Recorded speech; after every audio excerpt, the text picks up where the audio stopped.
All right. So I want to talk to you today about simplifying your sales in 2024.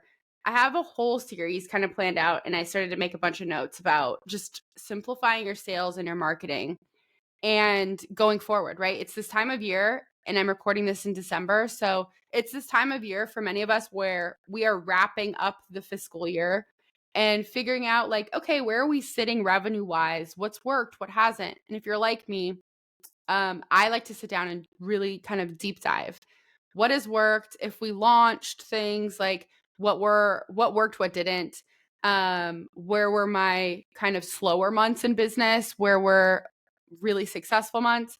And this time of year, I don't know why, but this time of year tends to always be really successful for my business. And if we look back the last couple years, that would be true. Um, and so I look back at all of this, right? And for me going into 2024, I'm just kind of sharing my own personal process, but I'm hoping that this gives you some golden nuggets to walk away with today. And that is that I'm planning my year, right? This upcoming year, and I want to figure out how I can, make more money, I can do better. And I think a lot of times what people do is you kind of just show up to the game. You show up to the game, and you show up on the field and there's no freaking plan of action. You don't know where you're supposed to run. You don't know where you're supposed to stand. You don't really know what your position is. And so you're winging it. And winging it isn't a strategy. And if you want to continuously get better at something, you have to go back and watch the tape, right? Like if you played sports growing up, you have to go watch tape. You have to go watch the games and see where you went wrong. And this is that time of year where I like to sit down and do that, just that. Like I want to figure out where I'm falling short, and not to beat myself up about it because I'm past that. Like I don't do that anymore. I want to do it so I can figure out where my biggest gaps, and I can work on those things. That's only going to make me a better player in the game of business, right? And also getting really clear about what are my values and what's my vision for 2024. And for me personally, it's really getting more ease and flow and passive income into my business. I want to be paid every day. I want to wake up to Stripe and PayPal notifications, much like many of you. And so again, this requires you to go back and look at what has worked and what hasn't, and then get really strategic about how you can leverage things, what has worked, or rework them even, so that you can make more money and really work less, right? If that's your goal. And so one of the things, and this is the thing I want to talk about today, is sales calls.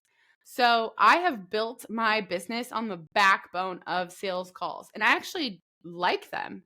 I love sales calls. I like meeting new people. I am a fan of them, right? And for my programs moving forward in 2024, I've decided that sales calls aren't necessary. They really aren't necessary. And I have proof to substantiate this claim, okay? So again, as I'm going back, and I'm not just coming up with shit and being like, "Oh, this feels good." Like I have actual tangible proof that I don't need sales calls to make sales. And as I was looking back at my best launches in the last like 2 years, my very best converting launch was December of 2022. And at the time, I actually had a full-time salesperson on my team.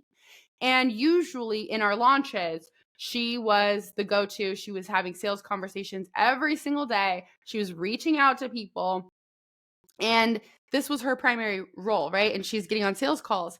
But we were having some difficulty at the time, and I was having to get on a lot of these sales calls too because people wanted to talk to me. And it was, we were coming up on December, and it was, that time of year when we're all like, oh my gosh, it's so busy. We're family, kids are getting out of school. The holiday season is a lot. And especially if you have little kids, because they're off during Thanksgiving and then they're off for winter break. And you're like trying to, especially, I don't know, my kids are little, so it's a lot. And I wanted to spend time with them. And then we have all the activities, right? So I was like, okay, we're going to do one last big push, one last launch for the year, but I want it to be as easy as possible. And I said, if we make like 1 or 2 sales off of this, I'm good. I'm gravy. This is going to be fine. But if we make more, great. If not, whatever. But I want it to be easy. So I decided not to do sales calls. I was like, you know what? I'm just going to show up in a slightly different way than we normally do. And instead of pushing sales calls at the end of our launch, because usually we would do a couple days of live training in a Facebook group, and then we pitch them the program, right? And I always interweave it so that they're not like bait and switch, like they know the program exists. But we offer them a sales call at the end. And that was the way to get into the program, is you have to get on a sales call. Well, the feedback we would get also was that people were like, I really don't like sales calls. I don't want to get on a sales call. Okay, well, I decided I ain't got time for that. I don't want to do sales calls. So this was our best launch ever. I did a few things slightly different. So I want you to listen to me here.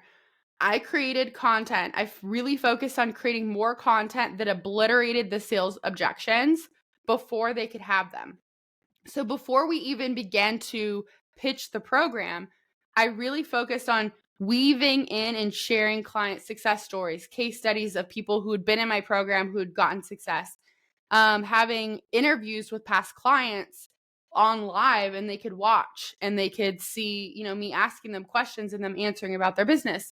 And then my content was very much around, like, what are the objections that come up? And it wasn't money related, because although money is an absolute objection, sometimes it just is what it is. You can't afford a program.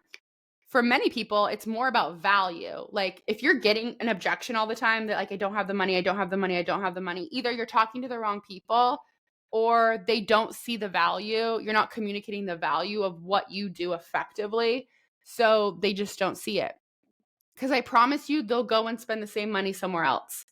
And so I was very clear about, like, here's what you get in our program, right? I was very clear on the tangible things that you're going to walk away with, what is included. And then I made sure that I addressed all of the subconscious thoughts and patterns that were keeping them stuck, that were keeping them from investing in themselves, that were keeping them from maybe pursuing that next level of their business or whatever. And I really focused on educating the crap out of them while they were with me in that launch. So every day going live and giving them like a bite-sized training, right? Like 1 or 2 things that they could walk away with and put into practice so that they could get a win, so that they trusted me, right? And then they knew that I was the authority in the industry. Oftentimes, and you're going to hear me say this a lot, but what a big, big, big mistake people make is they over give information. They over deliver. They're the expert, right? So they just want to like verbally vomit everything they know onto you. And what happens then is you put the person on the receiving end in analysis paralysis. You are giving them so much information that they have a hard time taking action on it or even like processing it. So you can't do that. That's not a good thing to do. So it's a whole other episode. But I want you to know that, like, I really focused on giving them bite-sized little trainings that they could put into action that day and start getting clients. And that's, in fact, what happened like a lot of the time. People would be in my launches and they would take one action I told them to take, and then they would go be like, oh my gosh, I got a client. And be like, great, sign up, pay me money.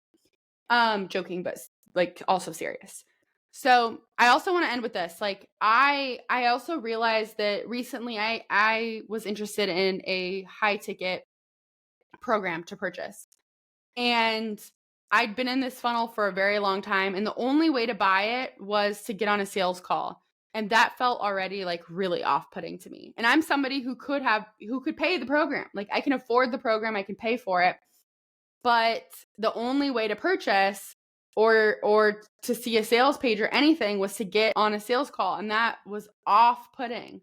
And then when I get on the sales call, it's a 2-call close, which means that I'm on a call with a setter. And the setter is asking me a bunch of questions. It sounds like you would be good for our program. I'm going to go ahead and set you up with our salesperson who is so-and-so's right-hand man. And you should talk to them because they're going to be able to answer a lot more questions about the program and how much success you can see and whatever. Okay.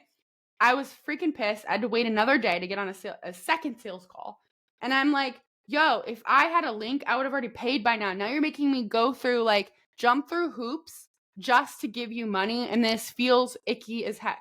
And I also know enough to be dangerous about sales because I've been through so much sales training and I'm really freaking good at it, I think. So, I mean, numbers would tell you I am, but I'm like, I know too much. Like, I know what you're doing here. Right. And so it just felt so gimmicky and so gross to me that I'm like, who I don't want to put people in that position. Right. There's obviously instances where a sales call is necessary, but gosh, like, I don't know. I just really I for my business or my program specifically moving forward, like, sales calls are just like bleh. So that is how and why I decided that sales calls no longer need to be mandatory in my business.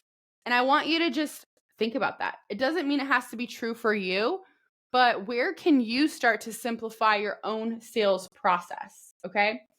And then getting really strategic about how you can create the urgency of that sales process in your content instead of having to get on calls with people, because it also is very time consuming to get on sales calls. If you're getting on 2, 3, 4 a week, that could be a lot of time that can be spent in other areas of your business or in your life. So I want you to just ponder that. I want you to think about it. And if you enjoyed this episode, DM me on Instagram at Life with Shelby. I would love to chat with you about your sales process and kind of brainstorm with you. I hope you've enjoyed this episode, and I will see you next time. Bye, everyone.